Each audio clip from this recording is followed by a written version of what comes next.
Hi, I'm Lyndsay from Lyndsay Makes, and today I thought I'd share with you a new project that I'm going to be working on for the next however long it takes. This is a personal project. This is something that I've wanted to do for a couple of years now. And after reflecting on the project that I did last year, which is the motel for Milky Bar Digital, it was so much fun, and I got a lot of joy out of building that one. So I figured, you know what, it might be time I'm going to make my own dollhouse.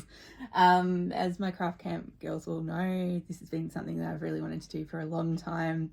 We've joked about it a lot, shared a lot of pictures of miniatures and dollhouses that we like and all that stuff. But I've decided the time is right to do it and have it be something that I can sort of work on as I get time to do so. So the plan is to create a double-story terrace. So we live in Melbourne, and Melbourne's got pretty distinctive architectural style, particularly in certain parts of Melbourne. It's quite Victorian and quite cool. So I'm looking at that kind of style for inspiration. I'm also looking at more of like the miner's cottage style as well, but obviously because I want this to be two-story, I think it will lend itself to be more of a terrace. It's going to be my dream house. It probably won't be architecturally correct. However, it's going to have things like a kids room, it's going to have a craft room, it's going to have a open sort of space living dining area, it's going to have a library and a main bedroom as well. And yeah, I'm excited. I think it's going to be really fun. I've started to work out how the building's going to look like from the front. Obviously it will be open at the back, so I'll be able to do the decor for inside as well as the exterior build as well. And yeah, I sort of haven't really decided how big I want the land around it. I think I'll probably do the house first and then kind of decide what kind of garden I would like for the house. But yeah, I'm really excited to sink my teeth into this and yeah, do bits and pieces as time allows. So where I'm up to at the moment, I've started building the lower floor. So you can see this will be, oh, I've got a map somewhere. Pretty sure this will be the library and this will be the craft room, but it might be the other way around. There'll be a double door here. There'll be windows here, windows beside the door, or something beside the door. It's going to have a veranda that comes out with beautiful ornate sort of metalwork in the corners. And then when we go up a level, there'll be sort of a similar layout. So it'll be another room here and here, and then a bigger space here. There's going to be a balcony sort of style or terrace just here with a door that will open out to it.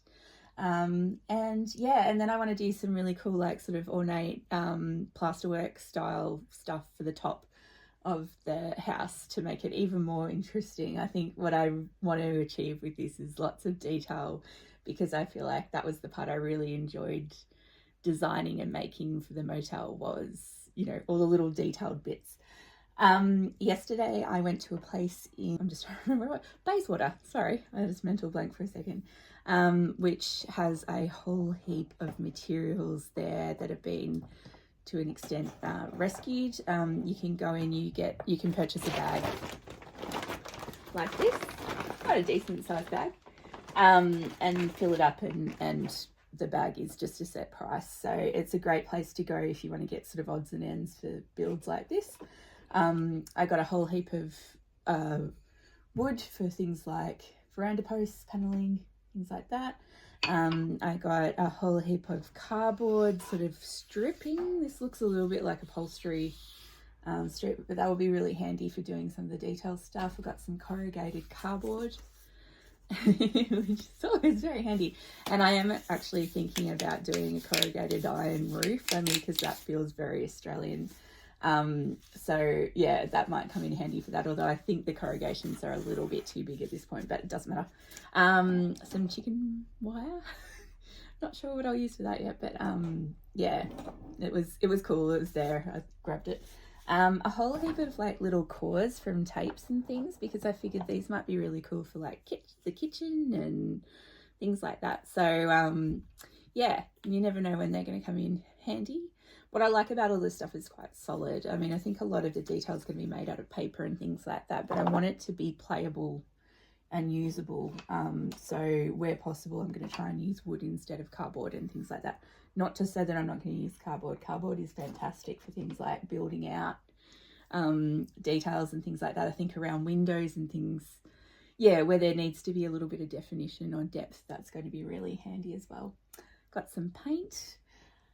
Got some foam, which is going to be great for the upholstery stuff. So like I'm going to try and do a couch, I'm going to try and do some beds and ottomans and things like that, so they'll be really handy for those. Heaps of this, I'm going to say probably about 5mm MDF, which is really handy again for building out detail. What's great about this particular material, which I use a lot, is that if I'm very careful, I can cut this with a scalpel and use it, you know, structurally. So that's a similar thing as what these are built out of. Yeah, and just add a bit of sturdiness to the project, but, you know, not be limited by the fact that I don't have a table saw, so, or whatever. Down the line, I might look at getting a few things laser cut, but I'll cross that bridge when I get to it. For the moment, I'm going to be working on the actual build of the project. Oh, and at this really cool place, I got a whole heap of contact, which is great transfer tape. But anyway, that was a really good find as well. What I'm really excited about is the fact that they had a whole heap of this trim, and it's going to be hard to show because they're sort of quite long pieces, but I think it's the kind of stuff that you'd get at a craft store, and I assume that it's there because it might be a bit bowed or what have you. Oh yeah, so it's that Porter brand. So if you're in Australia, I think you probably know that stuff. But you can kind of see there's a whole heap of different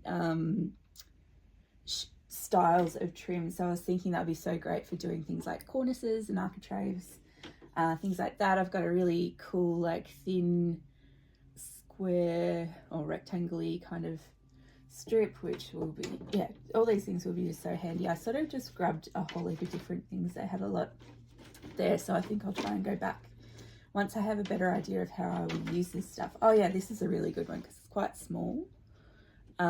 So that will be so great for doing around detail, things like that. I want the interior to have a bit of molding and things like that, just add a little bit of texture. I'm going to be trying to recreate my bookcase full of vinyl for the craft room.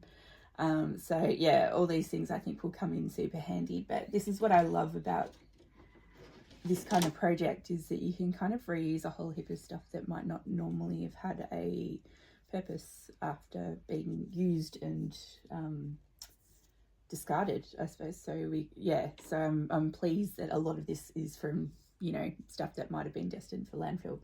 So yeah, I'm very excited. I will share with you the actual plan of the house, but what my goal is from here is to sort out sort of all the materials into boxes underneath my table, and then yeah, continue to build out the structure of the you know, sort of like the main strokes, the broad idea of the house first, and then I can go in and start to do things like detail and stuff like that.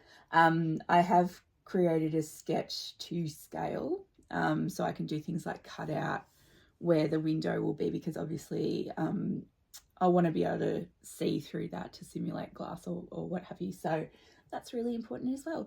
But anyway, I wanted to keep this under 10 minutes, and I think it's at 9:16 now. So yeah, I'm very excited to be doing this. So I'm calling it my dream house, Lyndsay's dream house. Whilst it it sort of would get its origins in the Barbie dream house kind of world, I think that this will be a lot more of a love letter to Melbourne architecture and the house that I would build myself or make myself if money was no object, obviously to scale for a human and not a doll.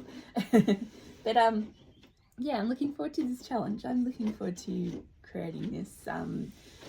I've prepared a very significant amount of room for it in my craft room, so game on.